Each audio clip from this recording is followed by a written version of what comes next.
কামরাঙা। কথা শুনে তো জিভে জল চলেই আসলো।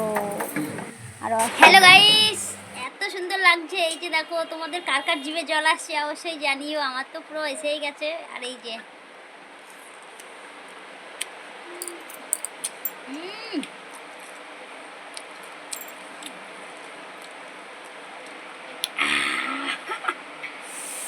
রাঙাগুলোকে অনেক ঝাল নুন মশলা করে ভালোই খেয়ে দিয়ে তারপরে চলে এসেছি মা আর ছেলে মিলে গাছ লাগাতে জমিতে।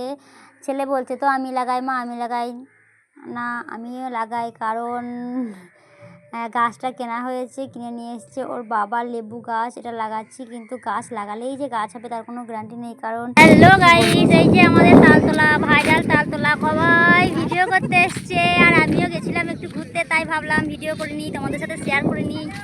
আর এই যে তালতলা ভাইরাল তালতলা সবাই চলে আসে এখানে ভিডিও করতে। আর ভিডিও তো করতে এসেছি, তার মধ্যে দেখছি আমাদের গ্রামে এই যে বান চলে এসছে, বন্যা চলে এসছে, ধানের ক্ষেতগুলো সব ডুবে গেছে। তাই সবাই মিলে চলে এসেছি আমরা বন্যা দেখতে। এখানে মামি আছে, কাকি আছে, আর রান্নি পিয়া সবাই আছে এখানে। সবাই মিলে বান দেখতে এসেছি। বন্ধুরা, তোমাদের কোথায় কোথায় বান এসছে অবশ্যই জানিও।